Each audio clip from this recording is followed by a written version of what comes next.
La saison 4 de Stranger Things a apporté son lot de nouveaux personnages, mais un en particulier a vite su se faire une place de choix dans le cœur des fans. C'est Eddie Munson, le métalleux fan de Donjons et Dragons.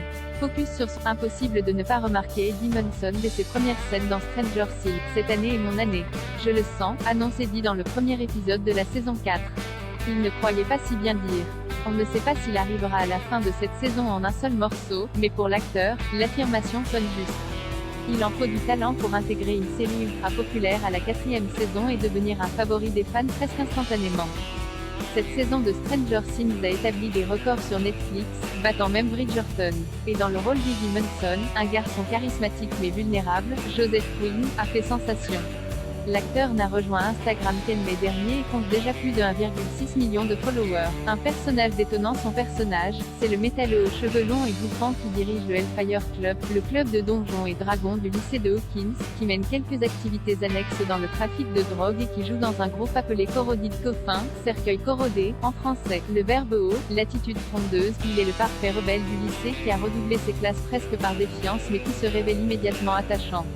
Il se retrouve bientôt au centre de l'action en devenant le principal suspect du meurtre horrible de Chris. Accusé de culte satanique, Munson devient l'homme le plus recherché de la ville.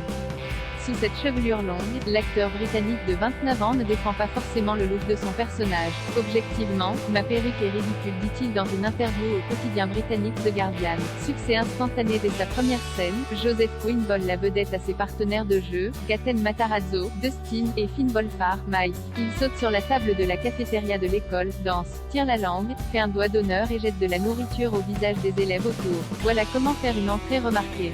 C'était tellement bizarre, dit-il en riant au Guardian. Jay auditionnait en faisant un enregistrement de ce discours, mais c'était l'une des dernières scènes que Jay tournait. Jay donc attendu de novembre 2019 à juin 2021. Stranger Things 4 est l'histoire d'Eddie Munson et elle est tragique. Né dans le sud de Londres, Quinn était jusqu'à présent surtout connu pour ses rôles dans des drames d'époque outre-Manche. On a pu le voir dans les séries Dickensian, Howard's End et Les Misérables avec notamment Lily Collins et Olivia Colman. Il a joué le fils de l'impératrice de Russie, dans Catherine the Great, avec Helen Mirren dans le rôle titre. Et a également fait ses preuves au théâtre, via GIPHY, un travailleur acharné pour se fondre dans son rôle et véritablement trouver l'âme du personnage. Joseph Quinn n'a pas ménagé ses efforts. Jay écoutait beaucoup de heavy metal, Black Sabbath, Metallica, et Jay travaillait avec une brillante coach vocale appelée Maria Holland. Mais 99,7% du travail est cette perruque, dit-il, modeste. La coach vocale, c'était pour trouver l'accent américain, indispensable pour ce londonien purge. Il s'est également penché sur l'histoire tragique de Damien Eccles qui a servi d'inspiration pour Eddie. J'ai fait un peu de recherche, mais je ne vais pas prétendre que Jen ait fait énormément.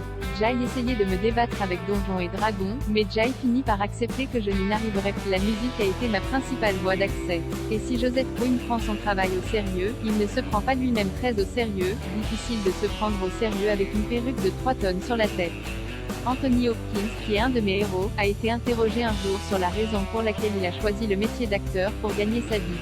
Il a répondu, c'est mieux que le travail, et de continuer à développer son raisonnement, c'est un job passionnant et, sans vouloir ressembler à une carte de vœux ridicule, c'est un peu ce que je veux de la vie, une aventure.